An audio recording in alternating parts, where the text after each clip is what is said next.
The In This League Podcast Network. In this ring, in this corner, Joe Pisapia. This corner, Tim Heaney. Gentlemen, let's go. Hey, yo, what's up, everybody? It's me, Joe Pisapia, and this is In This Ring, the wrestling podcast with myself and the great Tim Heaney, and we are on the In This League Podcast Network. We are so happy to be bringing you episode 3. We got a huge show for you today. Unbelievable. So many things to get to, obviously. We'll do all the news and notes. There's some awful ideas that seem to have been indulged in the WWE that we are going to discuss. But some great ideas, too. And some great ideas, too. Some great ideas, some awful ideas. We also have FastLane, the big pay-per-view that just wrapped up on Sunday, and the aftermath that we're going to get to a little later on the show. Plus, we'll talk about all the storylines developing on Raw. Some of the problems and concerns that we've had in the first couple episodes seem to be being addressed, one of which was addressed by Tim Heaney, who already predicted it, and it came true. And the other was one that none of us saw coming, and we can debate whether or not we like it. Plus, we've got our top 5 this week. We're going to do the top 5 wrestling factions of all time. We're also going to talk about some of the worst wrestling factions. That might have to be a different list, too, where we rank those 5. But, Tim, how's your week been, man? What's going on? It's good to have you back on the show. And I got to say, I love how progressive you are wearing the Alexa Bliss shirt today. Good for you. Representing the ladies today. I like it. Hey, I always try to represent the ladies, Joe. I don't know if you knew that about me, but I did. Yeah. Pink is your color, by the way. Yes, exactly. I mean, I have no color as a normal human, so I think I need some color. Yeah, for those who don't know, I did tweet Joe this morning. Be right back. About to make Joe Pisapia at 17 cry on our In This Ring Pro Wrestling podcast with my Alexa Bliss 5 Feet of Fury t-shirt. If you guys don't know what it is, Google it. It's a fun one. Very comfortable. It's one of the ones that are actually made with good material that WWE makes, and yeah, it's cool. You know, a little bit worried that I don't want to wear too many shirts with dolls on them or Harley Quinn type of stuff on them. But yeah, really good shirt, really good superstar, obviously, and yeah, want to show my support for them. So we are living in a brave new world, Tim Heaney, which means that the girls can play with the boy action figures, the boys can play with the girl action figures. You can wear and support your favorite female wrestler out there. If there's an Asuka shirt, I got no problem wearing that. Mm-hmm. I've got no problem wearing a legit Boss shirt. I'm telling you, we are progressive here. We are changing the world one T-shirt at a time, Tim Heaney and I. All right, let's get to the news. The WWE shakeup in the women's title matches, which right here, if you listened a couple weeks ago, Tim Heaney said there was no graphic. And you know what? I was mad because that curly-headed son of a you-know-what who was on that pre-show and post-show, I forget his name. He's Sam on Roberts. He's a train wreck. I'm sorry. I don't know him personally, but I'm sorry. He called it WWF more than once. I'm like, come on, man. Like, I don't know. Our children still want to call it WWF, so look, whatever. But I'm just saying. And then he had the nerve to steal your thing at the very end. He goes, and then I realized there was no graphic yet. And now I saw the graphic, and I gooed myself because of the graphic. And you know what? Tim Heaney already talked about the fact that there was no graphic. So, Tim, how does it feel to be so right that Asuka and Charlotte will be battling each other at WrestleMania? Just another day, That's right, baby. That's right. Look at him, just shaking it off, just shaking the dust, man. Good stuff. But yeah, I'm very happy they made this decision, though. It's gonna be a hell of a match. It is, and I mean, to me, there's no way Asuka can't win. Mm-hmm. I don't think you're able to remove that streak from her yet, because to do it before the culmination of her being WWE Women's Champion really lets the air out of the balloon. So I think it's a pretty obvious finish to this match for the most part. That being said, I would not be shocked if next year we're sitting here at this time, hopefully still doing this show, and it's a rematch and Charlotte wins. I could see that being the thing and it being one of these, sort of epic battles where you're going to get, like Rock and Stone Cold had more than one match, that kind of a deal. I could see that happening, but I think there's just no chance that Asuka loses. No, and Charlotte's had big losses before, so she can absorb it. It's not going to hurt her to lose to Asuka of all people. She's lost to Sasha Banks. She's lost to some other, less big people. But Yeah, if they weren't going to do Becky and Charlotte, this is the way to do it for SmackDown. And yeah, Asuka should win this. She should have the payoff. She should have the big moment. And then maybe turn her heel a little bit. That might be fun. And then have a good baby face breaker streak. So it'll be interesting. All right, now speaking on the other show, Alexa Bliss now with her good pal Mickie James, which is funny how that's all kind of settled in. Her and Mickie kind of having their little chat on the hot mic, as it were, and Nia Jax is not too happy. She's ripping luggage. She's endangering cameramen. This is something we all sort of saw coming, and I'm going to say, well, first I have a question for you. The first is the question of, if Enzo Amore doesn't have his incidents and plural, whatever the incidents, do you think Nia gets set up for this storyline, or do you think that kind of silliness would have just stuck with her and they would have rode that whole, it's Enzo's girlfriend thing, number one? Let's start with that. Do you think that would have, that what you're seeing now would have happened had Enzo still been a factor? I would like to think Nia would still be on this track. You never know, because, Vince liked goofy things like that. Enzo being, the guy that he was, sans being a douchebag, but, kind of being the guy that just gets his ass handed to him every week, and being the generic goofball. I could see them maybe doing that, or maybe cutting it off before WrestleMania, like Nia focusing on the title finally and realizing how stupid Enzo is or whatever. It could have been part of her character growth to kind of ditch Enzo along the way, I would like to think that they were doing that, but I can't say 100% for sure that's what it would have been, because the way they can bury things in the ground. They can beat dead horses sometimes. All right. And now on the flip side of that too, if Nia doesn't win, the whole storyline that they have here where they're pushing this, I was the outcast, I was the girl who was made fun of, I was the heavy girl, the big girl, the tall girl, all this stuff. Mm-hmm. I understand there's a lot of appeal to that, and a lot of people can sympathize and empathize with that. Now, if she loses, what does that say? Like, does it say that, basically you're turning Nia face here, which I don't have a problem with in the short term, especially because Alexa's such a great heel. It all just works. If Alexa should win and maintain, how does that work then? Is that like, hey, well, guess what? No matter how ugly you are, big you are, what outcast you are, you're still going to lose to the pretty girl? Like, is that what we're sending the message? Like, I'm just curious, how do you take that storyline if it goes that way? It's going to happen at some point. If it happens at WrestleMania, I think that'd be better because it is the grand stage. I could see them being cute with it and not wanting a title change in both shows for women. I could see them maybe overthinking it and not doing that. I think you have to do it with Nia paying off because, the psychological bullying is the big factor. So really, the only thing that can take Nia down is the psychological bullying and Asuka.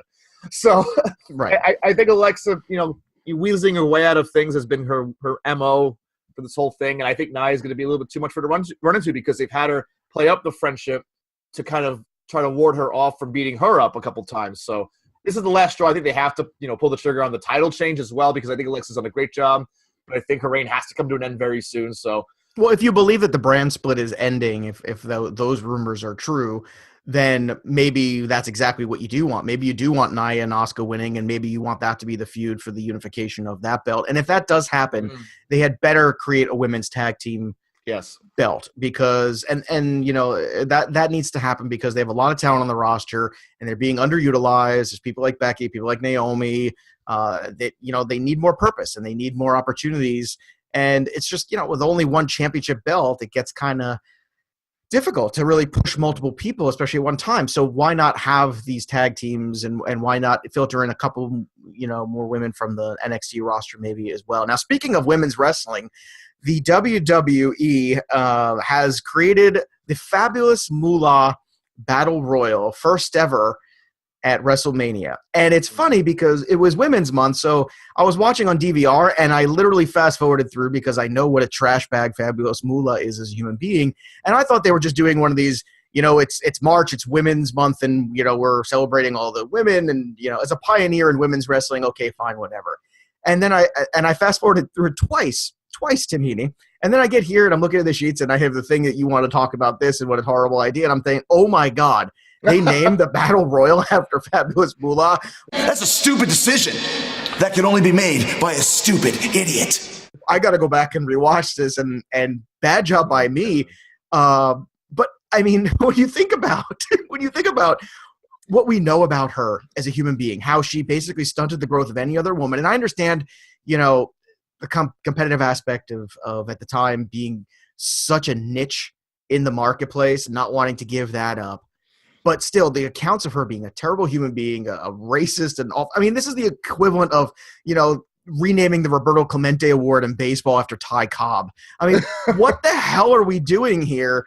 And give me a better name or a better person. I know Mae Young's already got the tournament, but Tim, help me out here. I'm at a loss. China Memorial Battle Royal, Alundra Blaze Battle Royal. She's not dead, I guess. Maybe you want to do that with her, but she was a trailblazer. Wendy Richter, who Fabulous Moolah screwed over for one of the women's belts at one point. I don't know if you remember that story, but sure. She came in with a mask and stuff like that and forced a pin on her, basically like a Montreal Screwjob type of thing. And oh my goodness, how tone deaf is this? Well, it reeks of Vince McMahon. Yeah. It's just one of those things. Now I see Alundra Blaze. I can understand at some point too. Maybe, she was awesome. I mean, she was awesome, but she also took his belt to the other show and dropped it in the trash bag. But she's back in the she's in the Hall of Fame again. They know, but I feel like there's I don't know. But naming a battle royal after, I think it's a tough. They hold grudges. You're right. They do hold grudges. They recognize, but they hold grudges at the same time. The China one wouldn't have been terrible because she has passed away. And maybe I don't know. All I know is the need to have to name it after somebody.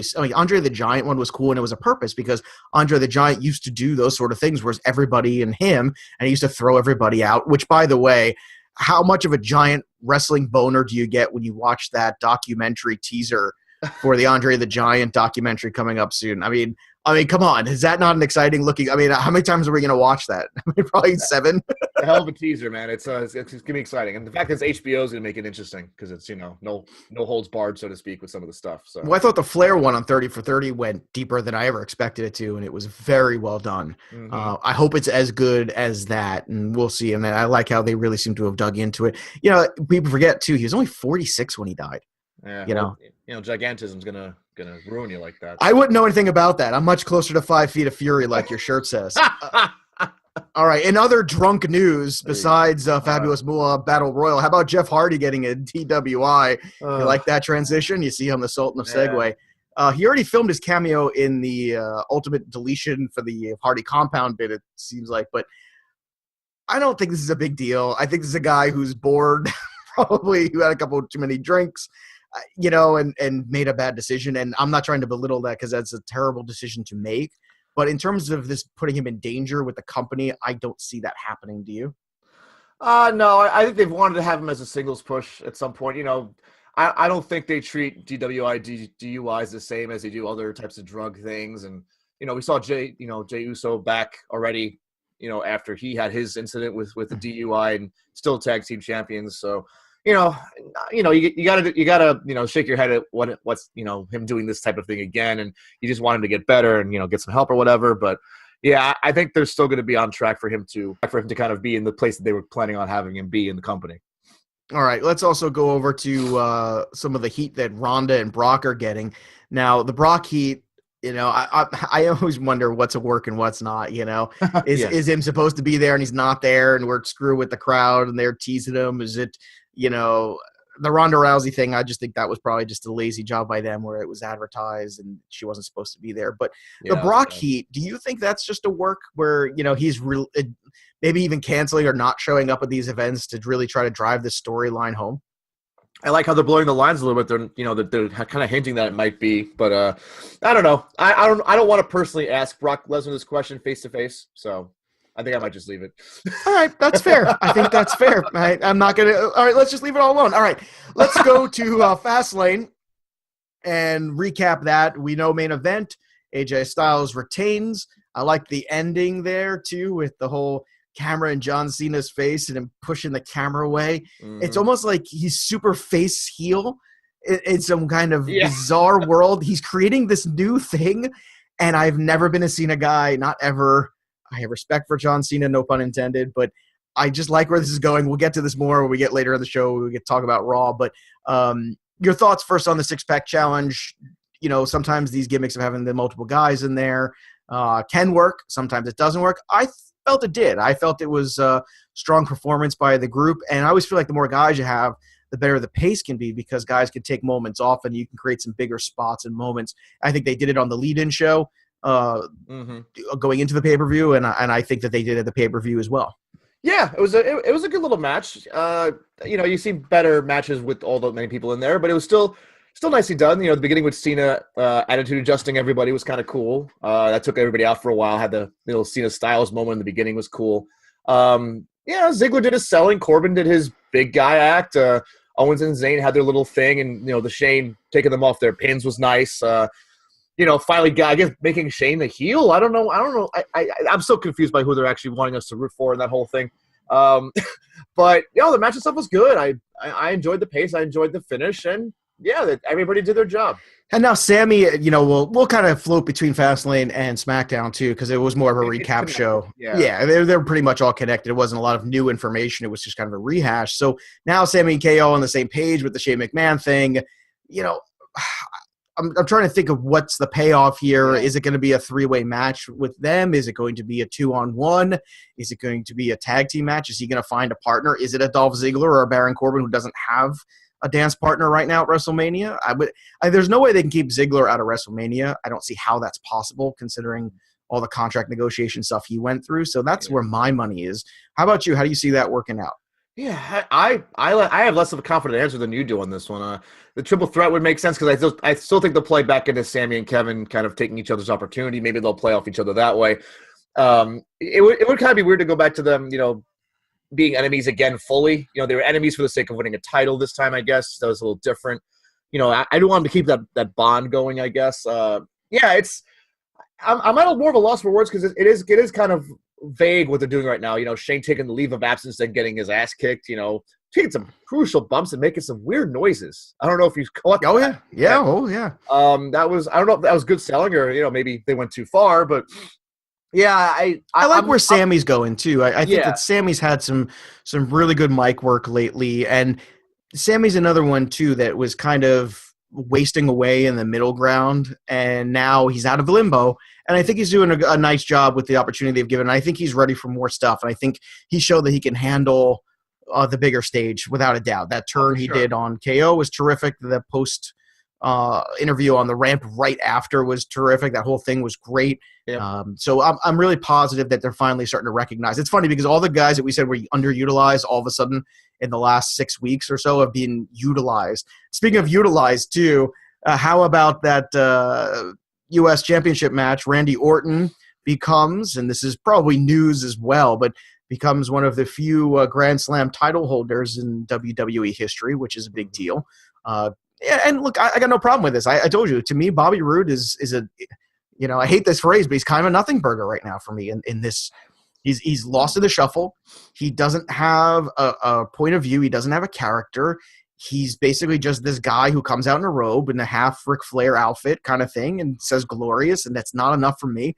And it's funny, this week when Jinder Mahal came out, I was actually like, I think I'd rather watch Jinder Mahal, and I can't believe I'm saying that already. I hate myself, and I feel like Jinder Mahal is giving me more heat and more all around than Bobby Roode is. Am I nuts?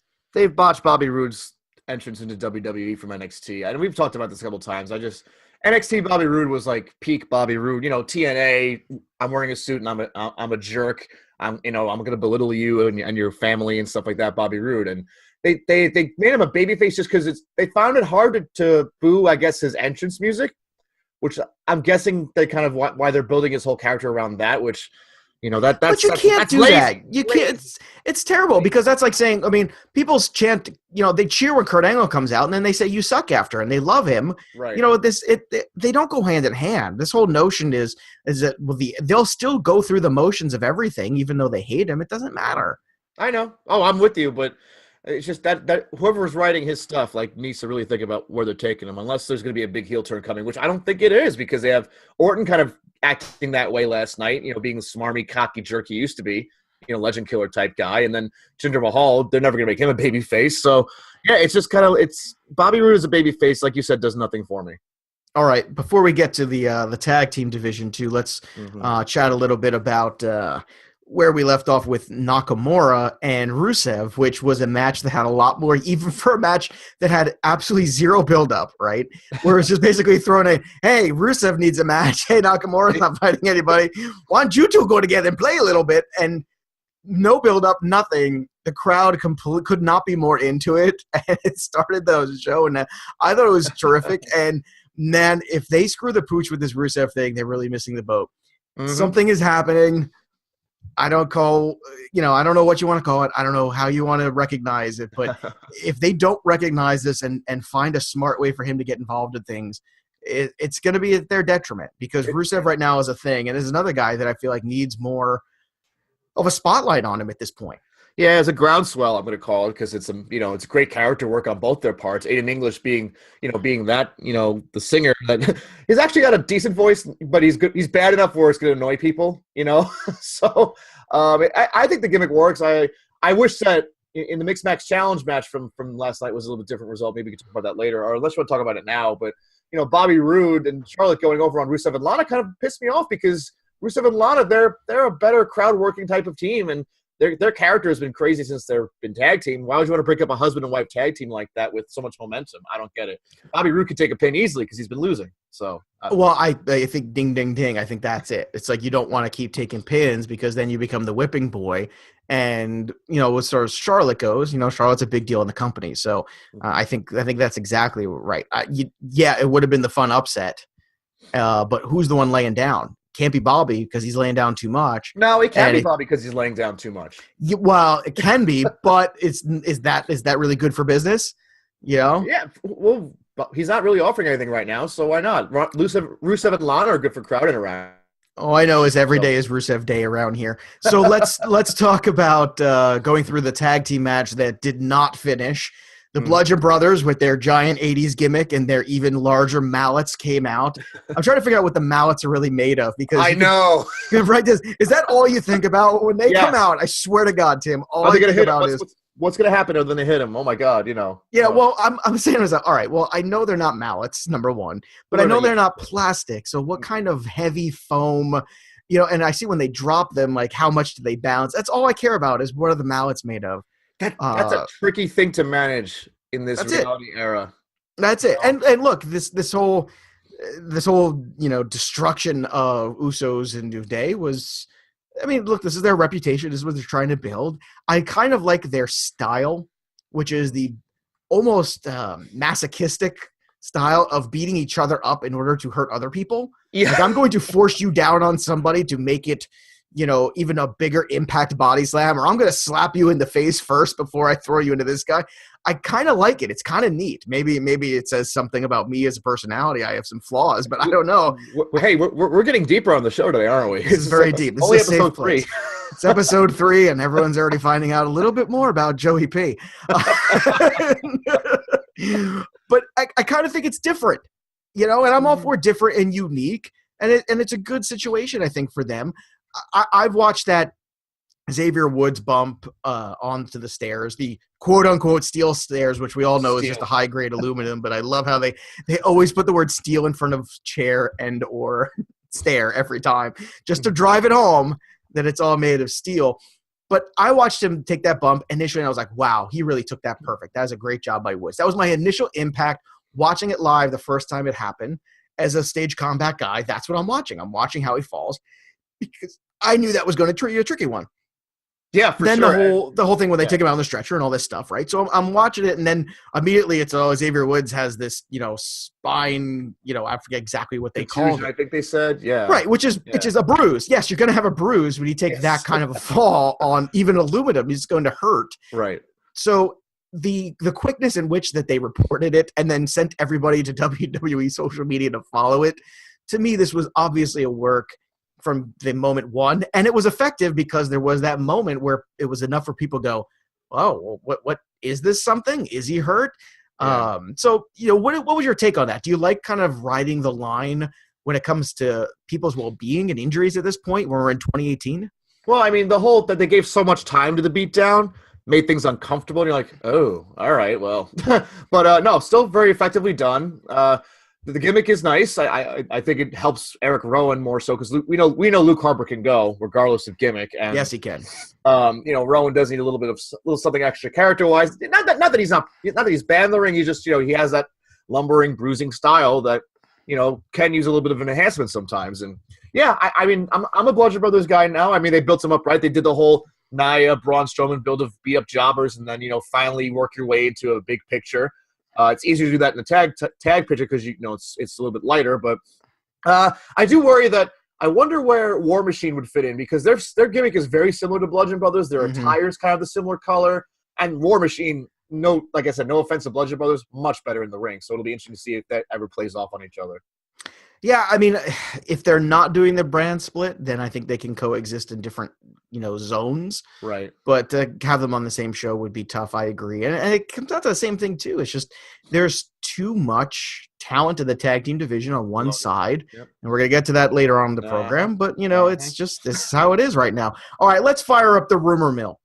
I love rumors. Facts can be so misleading. Were rumors true or false are often revealing. So, Tim, the big rumor is if Brock is really going to be done or not post-WrestleMania. I hope so. I know you're afraid to talk about Brock because you and him have beef, and you're worried he's going to come to your house and suplex you through the kitchen table. But I hope he is. I'm done with it. I love Paulie. I do. It's nothing but entertaining when he comes out. And Brock's had some decent matches in the last calendar year. So I got no beef with him. But I'm done with Brock Lesnar, and I want my champion to be on the show every week because that's the show I'm watching. Yeah, I agree. I think it's kind of run its course. I think the whole point of this was to build it up so he loses to Roman, which, you know what, I'm fine with Roman as champ. We said this before. I do want Roman on the show every week as long as they write his dialogue effectively. Otherwise, still very good. And like you said, on the show every week, representing the company, that sort of thing. I used to have a little bit of an allure for Brock not being there all the time, but that's worn off for me. I hope he does go back to his dream of being in UFC. So I really won't have to sit through a lot of it. So yeah.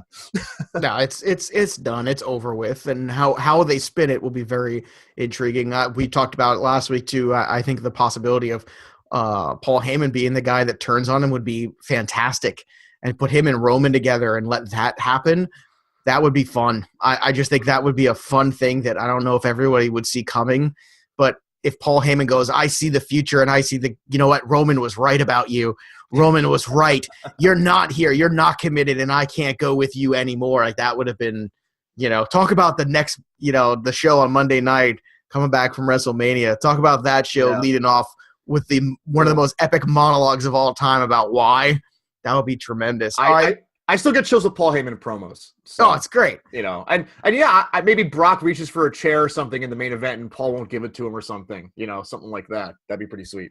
Now, speaking of tag team titles, which we were talking about before, how about this whole 205 Live tag team thing potentially? I mean, another roster where they've got a lot of talent and they've got to figure out how to utilize them better. I mean, it's not like they don't have guys there. Not even from the wrestling standpoint, they've got some talent there on the mic as well, and they need to find a better venue. And I don't know if I'm always thrown by this, Tim, is taking the guys who are cruiserweights and putting them in the cruiserweight division, limiting the entire product, or is it just something you have to do because these guys just can't necessarily go with the main roster guys or the main event guys who are just much larger individuals? And I kind of go back and forth on this. Do you have a definitive opinion on it? I think you could pick out the certain ones that are really, I guess if you say WWE style, that can work at that pace, but also mix in your cruiserweight stuff. You can kind of float guys back and forth. Neville succeeded in both places to a certain degree. He was a guy that kind of, broke that barrier, so to speak, that exists. You want to maybe have showcases for these guys once in a while. Like once in a while, you put maybe you do like a Mustafa Ali versus a big heel or something like that, and then have him lose, but have him look really good. So you kind of you make them want to hang with people when they're put into a position, but you do kind of want to give them the big stage on their own to really have their own comfortable style and succeed that way. So I'm with you. I think there's ways you can balance having a 205 Live universe, but also have them occasionally challenge the big boys, because that's what WCW used to do. They would have like Rey Mysterio float float against the big people once in a while, and Psychosis would fight, Scott Hall in a gimmick match or something like that. There's ways to do it. I don't know how that affects logistics of touring and stuff like that, but I could easily see that working. Well, I remember talking to Eric Young about that, and he said, it's always great for the little guy to have the bigger guy and vice versa to work off, because it makes each other look better. It's, it makes the bigger guy, look indestructible when he can throw another human being across the ring. And having the big, strong guy as the base for a lot of the high-flying moves is really positive for the smaller, more athletic in-ring performer. So I think it kind of cuts the nose despite the face, in the product. But I understand why it's tricky, and hopefully they'll continue to push their way through it. And I think some of the ideas that they had, whether it be Rey Mysterio getting involved again or some other guys, and, maybe that's unfortunately things haven't gone their way, and that's why it's still kind of fluttering. All right, we're going to hit a break, Tim and I. When we come back, we're going to talk about factions. We're going to talk about our top favorite factions of all time, wrestling stables, the thing that everybody loves to talk about, the things that we all wish that we were part of, as long as they didn't suck. So stick around, more In This Ring right after this. I will drive nothing but Mercedes or Rolls Royce. I won't go nowhere. I'm a commercial air rider. I will ride in nothing but limousine, and I will make love to nothing but In This Ring. Let's get back to ringside. All right, everybody, welcome back to In This Ring. Joe Pisapia, Tim Heaney. You can follow us at Joe Pisapia 17, at Tim_Heaney, and of course at In This Ring on the Twitter machine.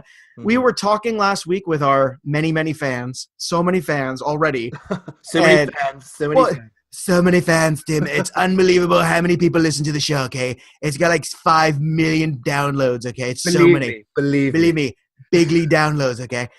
We've got a lot of people love the tag team discussion we had. They got into it on the Twitter, which is great. We love that interaction, so we hope we do this as well over on this one today. We're talking about the factions of all time. And Tim, let's go from 5 to 1. We'll count them down. Who's your top 5 wrestling stables, wrestling factions of all time? You know what happens when you insult my best friend?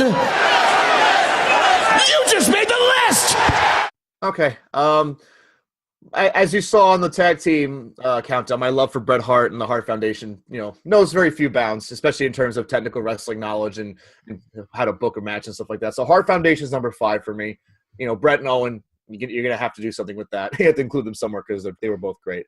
Number 4, the Bullet Club, because, there's the offshoot of the NWO and stuff like that. And that one kind of spanned from so many, underrated Japanese talent, our boy Finn Balor or Fergal Devitt, being part of that whole, almost initial building of that, and what it's become today with Kenny Omega. Well, don't you think reach matters? Like I always try to, when we quantify, maybe we should have done this ahead of time. But we quantify what makes a great wrestling faction. Is it having the one big superstar, or is it having a bunch of superstars, or is it the reach that they have, or how long they last? Like, to you, what makes a great faction? I think that's part of it. Bullet Club having T-shirts, like this in America, selling as well as they are. That's a, T-shirt sales is definitely an underrated part of a stable success, I guess. I think the fact that that there's the character edge, there's the ability to put on great matches, there's like I said, character development's a big deal for me, and the Bullet Club does have all that. Kenny Omega being arguably the best wrestler in the world right now. He's not necessarily in the Bullet Club, but he was kind of big on the brand application of it with the Young Bucks recently, and Cody Rhodes taking that over. It's just a great run of people that have led the group, like AJ Styles and stuff like that. So Bullet Club has that longevity. I still think they're going pretty strong. They're making something new out of it. And that's another longevity is, I guess, another one. So I guess DX being my number 3 kind of makes sense that way too, because they still get some pops, even though the writing now for DX skits isn't really what it used to be in terms of, edgy, groundbreaking type of stuff. Yes. Well, once Shawn Michaels found Jesus, it was kind of hard for him to go back, unfortunately. So I'm a big fan. As a wrestler still, he's always great, but pre-Jesus Shawn Michaels and post-Jesus Shawn Michaels are not quite the same guy in the microphone. Yeah, I like to say pre-Spirit Squad DX. How about that? Yeah, he found the Holy Spirit. Yeah. That's what he. Well, that was, that's the yeah. And good for him. It saved his life, probably. Yeah. Let's be frank. I mean, things were in a bad way for him. So probably a good thing, that he found that. All right, who's your number 2? My number 2 is I'm going to go. The Bullet Club inspiration being the NWO. People will argue that it got bloated. It got really weird with the Wolfpack and the Hollywood stuff near the end, and WCW just let so many people in that it went bad. But you tell me that the Bash at the Beach and those couple months afterwards with that, with the initial NWO stuff, with recruiting the Giant and getting Ted DiBiase, Rick Rude in there, and Eric Bischoff being revealed as the guy behind it all, basically was the inspiration for most of what Vince did at that point. So, Hogan turning, one of the greatest moments in wrestling history. We'll have a list about that stuff hopefully eventually as well. It's just the top 5 moments or whatever. But yeah, and NWO, everyone wore the T-shirt, everyone had the theme song. It was cool to be the bad guys. NWO was number 2. And speaking of cool to be the bad guys, number 1, Four Horsemen. Speaking of longevity, they cycled through so many awesome people. Ric Flair being Ric Flair. No other explanation really needed for that one.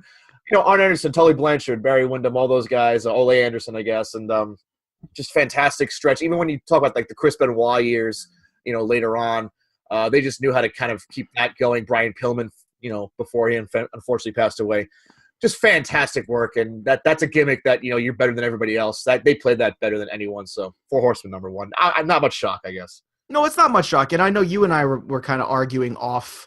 Or debating, I should say, off air. Should we even include the Four Horsemen? Well, should we even include them because they're such another entity unto themselves? And you could call them groundbreaking in that sense of the first real faction that took hold and really became a huge thing. I mean, there's some other ones we're going to get into, too, about honorable mentions. But I'm going to do my 5, and I'm going to start with Bullet Club at number 5. And to me, it's because of the reach they have.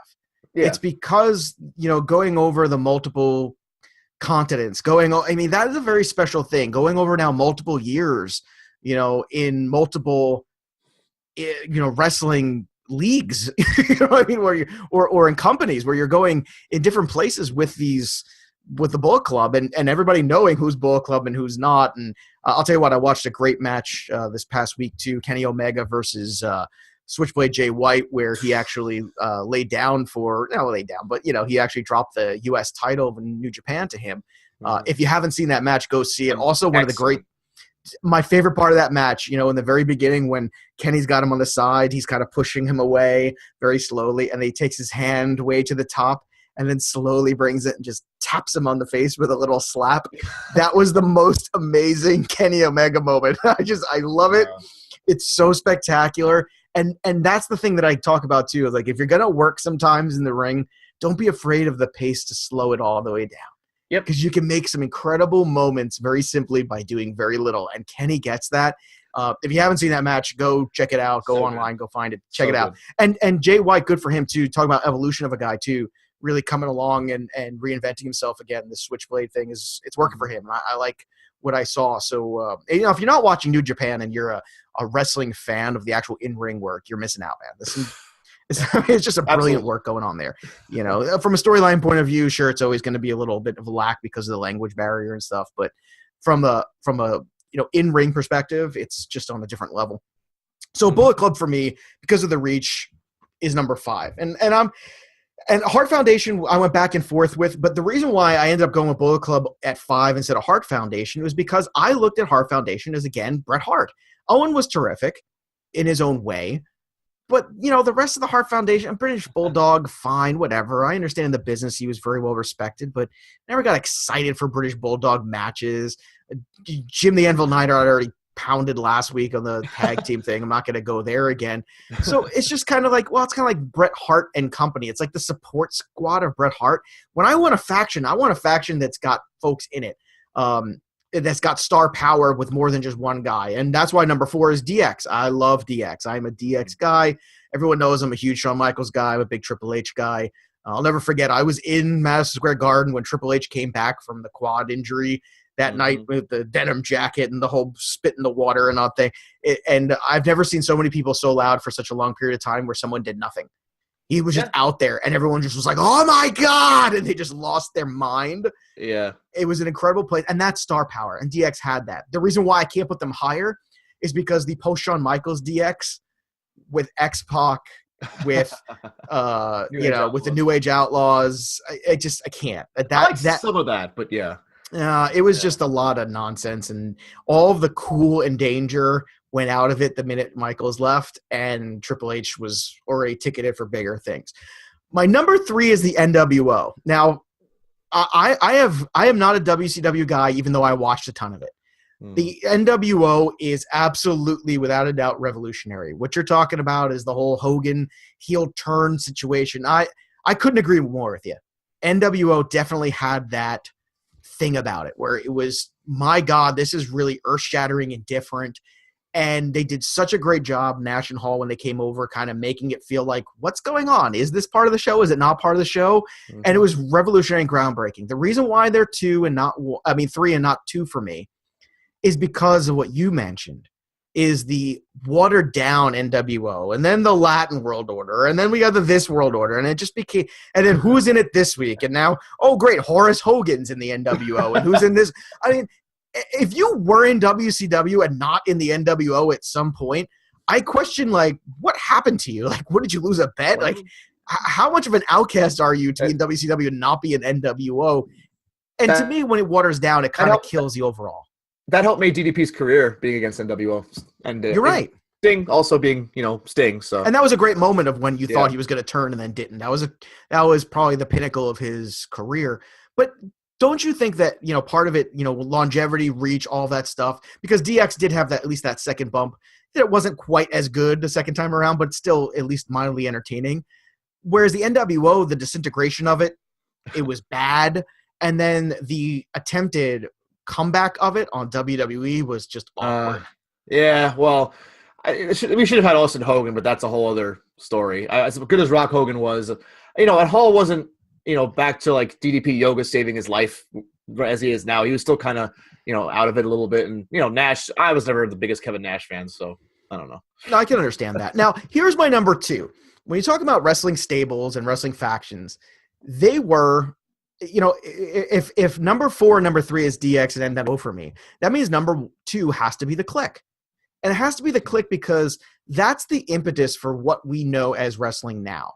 Those guys saying, oh my God, you're not making me go into a ring and wrestle some character who's a plumber or who is, thinks he's a tugboat or thinks he is some sort of, witch doctor from some voodoo world. Like, it's, this whole thing of the audience is smarter than this.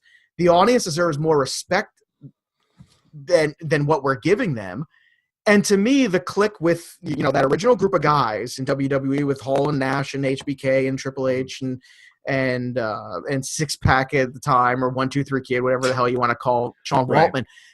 To me, that group was revolutionary. NWO doesn't happen without the Clique. DX doesn't happen without the Clique is what spurned that. And the fact that those guys were then able to separate and create, in my mind, the 2 of the top 5 greatest factions of all time on different networks and different, universes of wrestling. To me, that makes them number 2. What are your thoughts about that? Is that controversial or is that logistically smart? If we're talking about influential stuff, absolutely. I didn't consider them because they were never really an on-camera group as the 4 of them or the 5 or 6 of them. They weren't, I kind of mainly looked at this as kayfabe booked stuff. That's fair. So I think that's just a different interpretation. I don't think there's a wrong there. That's a good point. Yeah, so I definitely see your logic on that one. I just didn't make that from my list. So it's definitely, it's like MVP voting in baseball. Depends on how you actually define the actual award, and that varies so much for people. So yeah, I mean, the Clique is, they, like you said, they pushed it. They pushed for, more realistic development of character and storyline, and that helped WWE get out of that crappy, Dr. Isaac Yankem era of things, I guess. Well, and it was stuck in it, and it was dying. Mm-hmm. I mean, let's be honest. WCW wasn't necessarily, raging ahead either. WCW raged ahead when Hall and Nash came over. Yep. And when that everything got turned on its ear. And I think it's because of the way those guys think. And unfortunately, they couldn't, they weren't going to let them all be together in a group because they had no equal. So they had to be fighting each other. But I think that's kind of the brilliance of it, is they were a stable fighting each other. Yeah. And I think that's pretty neat until you get to that one moment in Madison Square Garden, the famous moment now, or an infamous with the big, hugging and everybody. And that is the moment where the lines, everything finally came down and everybody could say, yes, we know it's a show. Now give us the show and stop treating us like it's 1975. It's not. Stop treating us like it's 1985. It's not.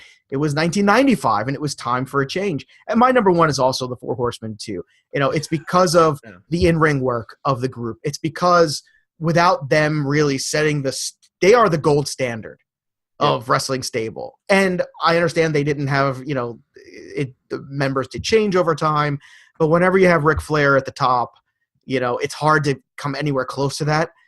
But the other guys all more than held their own in terms of what they meant to the business and the ripple effect. And plus, some great feuds over time too. Who were some of your honorable mentions, Tim, that, just missed for you?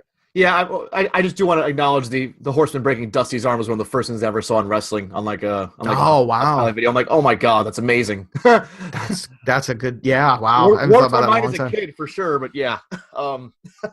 Honorable mentions. Fabulous Freebirds. Yep, they were on Mike. They just missed for me. Yeah, it's close. I mean, those guys were vicious. Michael Hayes was a showman. Fantastic stuff. Yeah, Evolution, Shield. I think you and I probably overlap on some of these. Dangerous Alliance. From what I this is going back to watching what happened. I'm like, oh my goodness, that was a stacked stable. Stone Cold before Stone Cold, Alundra Blaze, and Rick Rude, and so many other people. Corporate Ministry, Nation of Domination to some degree was good for a while when Rock kind of was fighting at the top with Farouk. That was a great period for them. Von Erichs, early Nexus before John Cena ate them all. Other current ones, Chaos and Los Ingobernables, I guess, in Mexico and Japan. Excellent ones. Chaos, with Okada and a bunch of other people. And Los Ingobernables with actually Cien Almas when he was La Sombra. Yes, very nice. And Naito, both huge members of that group. Tranquilo, hashtag.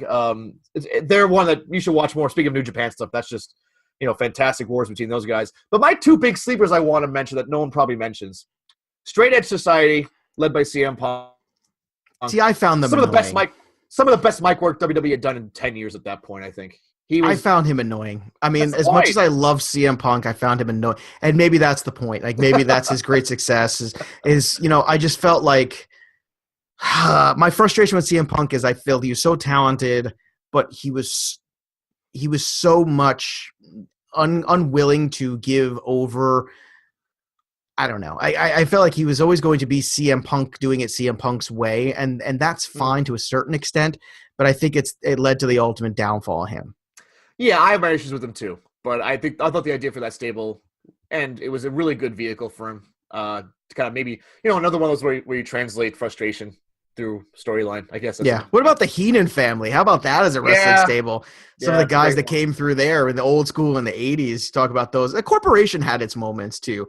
And I think Austin, it was me and the corporate ministry, right? That's where it went a little wacky, Yeah, we have to do a top 5 Vince McMahon moments one day. I don't know if that's gonna be the next one or not, but we definitely have to do that. We'll also talk about some of the worst factions ever. I put a poll out at Joe Pisapia 17 of these 4 of the worst factions: the Mean Street Posse, the tough kids from Greenwich, Connecticut, Joey Abs and Rodney and Pete Gas, good.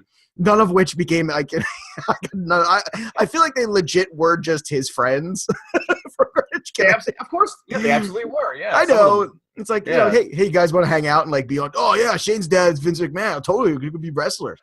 The X Factor. Remember when X-Pac tried to have his own little faction? And was it Just Incredible and Albert? Oh yeah, yeah. Woo! How about that? The Spirit Squad. I mean, I love Dolph, but and of course I put the Oddities, which is just talk about lazy. Talk about let's just put Earthquake in a tie-dye shirt and give him a Cartman doll. And let's put the Kurgan in some sort of weird hat. And I mean, what the hell was that? And Luna Vachon too. That's right, Illumination. Like what a bizarre thing. And it's funny, the percentages, the Spirit Squad not ran away with it, but a pretty decisive victory. 39% of the vote was the Spirit Squad. Meanwhile, they're the only one that really had anybody worth watching wrestling in Dolph Ziggler. So I kind of feel like it's kind of a shame, I mean, but the Oddities were second with 23% of the vote, Mean Street Posse with 22, and the X Factor with 16, because I just think people don't even acknowledge their existence, which is probably a good thing. All right, let's get to Raw before we close this thing out, and let's start with the Cena. I mean, let's do it. I loved, the embrace the heat. That's the hashtag embrace the heat. He stands there and goes, come on, guys, tell me how much I suck. I love this. I love it. I'm going to go drink a beer with this guy and be like, yeah, that's right. I'm still cool enough that I'm going to go out here and you're going to love that I'm going to drink this beer with you and hang out with you, and you're going to tell all your friends and you're going to think you're cool because you hung out with me, and then you're going to say that I suck and I don't give a crap. I love it. It's really working for me. I want to watch John Cena Undertaker like I want to have a root canal. I don't want to watch this at all. I just want to watch John Cena talk about it, and I hope he doesn't show up, and I hope somebody else does instead, because I can't stand the idea of watching old, slow Undertaker continue to just destroy whatever legacy he had left by going out there again. And good for Shawn Michaels. As much as I'd love to see Shawn Michaels, AJ Styles, and as much as I look at Shawn Michaels when he comes out and he looks phenomenal shape like he could go tomorrow, I respect that he's like, nope, I'm not ruining the legacy. I went out, everybody has this image of me, and that's it. How about you? Yeah. Do you want this Undertaker-Cena thing to happen? I don't. I just want Cena to keep talking about it. Yeah, I see. Cena's building it up for me. I wasn't really high on it.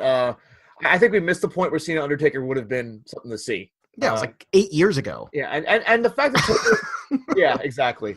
Well, the fact that Taker, he could have had a good match against Brock. We don't know, but he got a concussion, so that's kind of a disappointment there. Yeah, he hasn't had a good WrestleMania match in a while, but Cena is doing what he does best. He trolls the crowd. He builds us up. He toys with our emotions.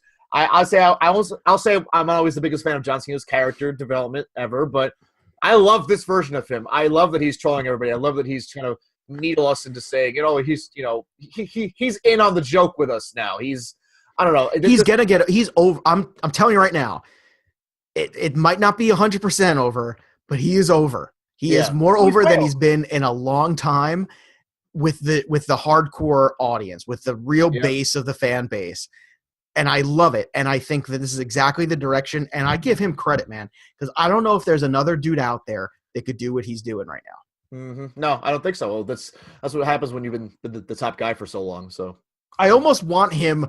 It's funny. Like, he's doing so well with it that I almost somehow want him to get that title. I kept saying I don't want this whole John Cena breaking the Flair record, even though the Flair record is bogus because he won way more championships than that. I kind of want. I never, ever, ever wanted him to break that. I wanted to stay in a tie. I don't want Cena to have the title. Yeah. And then after that promo this week, I said, you know what? I kind of want it. I can't believe I'm sitting here and saying that. He's still killing it in the ring too. I love how people say someone needs to carry him. I'm like, no. I mean, he does his high moves, 5 moves of doom, whatever you want to call them. For one, everyone has their 5 moves of doom, and Cena knows how to. Oh yeah, because the Undertaker doesn't have his 5 moves. I mean, holy crap! And that's the thing that pisses me off. It's that every Undertaker fan will bitch and moan about Roman Reigns, and they'll bitch and moan about John Cena, and I'm like, dude, it's the same guy but slower. Yeah, and I love Undertaker, and I'm saying this. I'm agreeing with you, but yeah, I don't know. I think people need to kind of realize that John Cena is good, regardless of how much you don't like the jorts or whatever. He's good. Yeah, I'm starting to even like the jorts. I can't believe it. I might go out and buy myself a pair after the show's over today. I really might. All right, let's talk about the whole tag team thing. I've been bitching and moaning on this program for 2 whole weeks that we've been on air that I hate that the bar has no equal. And I got into a really fascinating discussion online on Twitter with our good buddy Dennis Farrell. You can follow him on Twitter at DennisFarrell77, who does it's Dennis 77 Farrell. Actually. Oh, it's Dennis 77 Farrell. You're right. Yeah, my bad. What's he doing? What's he flipping things around? Make things difficult. I have an underscore, so I shouldn't talk. But he has a fantastic podcast. Go out and listen to it as well. A great wrestling show him and Petey Williams do. Mm-hmm. And I said, this is, to me, a great move because I didn't see the whole Braun Strowman thing coming. it elevates and makes you realize, how great the Bar is. And I already put them in my top 5 tag teams of all time because you talk about two guys who the sum of their parts is greater than them on their own and as individuals. And it's all just gelled and worked, and they're vicious. And the thing that they've created, the entrance, the clothes, the kilts, the whole freaking thing just freaking works. And he said that basically this whole thing just killed the entire tag division. And I said, well, did it kill it, or did it acknowledge the fact that this group is just so far and away the Bar? I mean, no pun intended, but they are. And I'm curious, what's your take on that? Did WWE acknowledge the truth, or did they basically just bury everybody on that roster in that tag team division? If the Revival and the Club weren't in there, I would have said they acknowledged it. I don't know. I've complained about the booking of the Club and the Bar, the Club and the Revival. You and I, even before the show, you were bitching about both of those things. Well, you and I separately at bars. So I mean, they've toyed with them so much. To have them involved in this kind of irked me a little bit. But I think Braun is so over right now. You need to find something for him. Do I think this is the best thing? No. But do I think that it's unique? Do I think that it's, so it'll be funny like a Daniel Bryan, Kane, I am the tag team champions gimmick. And Braun is so good at getting gimmicks over, getting catchphrases over. Something like that. I think it could work for a little while, but they got to reload after this happens. They got to really go hard in on it and have a good team take him out if he does win this titles. Or I would even put the Bar over, but I don't know if they would. I'm going to put the Bar over too. Well, here's how you do it. You put the Bar over for the titles as a screw job, and then you let Braun Strowman just obliterate them afterwards. Or unless he gets a partner and his name is a certain Elias Sampson. Oh, there you go. Well, I kind of like the idea of Braun Strowman walking out as the tag team champion and having both belts because he's such a huge human being. There's That's something a great gimmick, though. Yeah. It's a tremendous gimmick, and I've never seen it, right? Correct me if I'm wrong. There's never been an individual to hold the tag team titles ever, right? I don't think I've ever tweet seen us it. If we're wrong, guys. If we're wrong, tweet us in this ring and let us know. But I don't even think Andre the Giant did it. So this whole notion that they're trying to build that up, I think really works. All right, Balor, Rollins, Miz, the Miz TV bit was terrific. I enjoyed it thoroughly. Yeah. I like where this is going. I keep saying it's going to be the highlight of the show. Miz's work is great. It's Raw's best match, yeah, I think. Oh, yeah, I think so, 100%. We can work our way backwards, too, and talk about the Hardy Clan. I mean, there's not so much else to say about the Miz TV thing. It was just all worked. The match was good. Once again, I like the finish, too. Nice finish there with Rollins going into his finishing move there, turning around, and Balor, basically getting him in that roll-up and anticipation of it. Nice finish. I think unexpected, cool, well done. Roman suspension, continuing on with the storyline, getting Vince involved is always good TV because Vince McMahon is good TV. He just is. And look, I mean, at this point, I think it's just taking its natural progression, right? Mm-hmm. Yeah, it's very Stone Cold, right? It's very Stone Cold 101. That's where they're going. I mean, when Vince and Roman worked together with the whole Sheamus thing, that was actually really good television. So I'm all for more of that. So now the Hardy Clan and the whole deletion. Do you like the promos? You like where this is going here? I mean, being experienced in the the TNA version, the Impact version of all this, it does feel like just a repackaged thing of what I've seen. The fact that they introduced everybody with almost no build-up, like with Rebby there and the kids and Senor Benjamin, I'm like, okay, it's like a rapid fire. We're building this. Oh, wait, we have to catch up now because we're making it happen so soon. It felt somewhat unnatural, but everyone knows what's going on. They're, like I said, they're not trying to build something we don't know already. So, well, I think what it does is if you don't know what's going on, it forces you to look and find out. Maybe. And I think I think that's the difference of the internet age is you can do stuff like that and people will all of a sudden go, well, why? Well, what is that? And then they'll go and they'll learn more on their own and educate themselves. And then you become like this audience that's kind of in the know. Right. And I think that's the difference of wrestling now and entertainment now and where we were 25 years ago. So I think that's kind of a neat situation there. All right, before we close things out here, let's get to the mixed match challenges. You said we got Asuka and The Miz against Alexa and Braun left.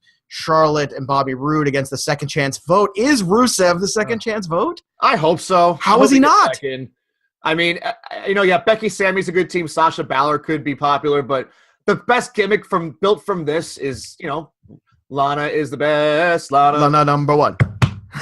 Yeah, you got to have one more round of that at least, right? I mean, I hope so. And a rematch, a straight rematch from that last match. So that'd be good. Straight rematch goes the other way. I'm with you. Bobby Roode lays down for Yep. Rusev. It's got to happen. I want Rusev and Lana to win this. I can't believe I'm saying that either, but I totally do. And if it's not, then I mean, Alexa, any of the three is fine. It's just not Bobby and Charlotte. That's the one that it can't be. But It's just the Asuka Miz thing. I mean, that counts towards it, right? So that was the argument. I'm That's having this so argument with weird. my children. If Asuka loses, does it matter if she loses? Does she have to get pinned? I mean, from a logic standpoint, I would assume that if Miz gets pinned, it's not a loss for her. See, that's why I didn't want to put her in this thing in the first place. Why even have to ask that question? Well, because you can't not put her in because she's too big of a deal.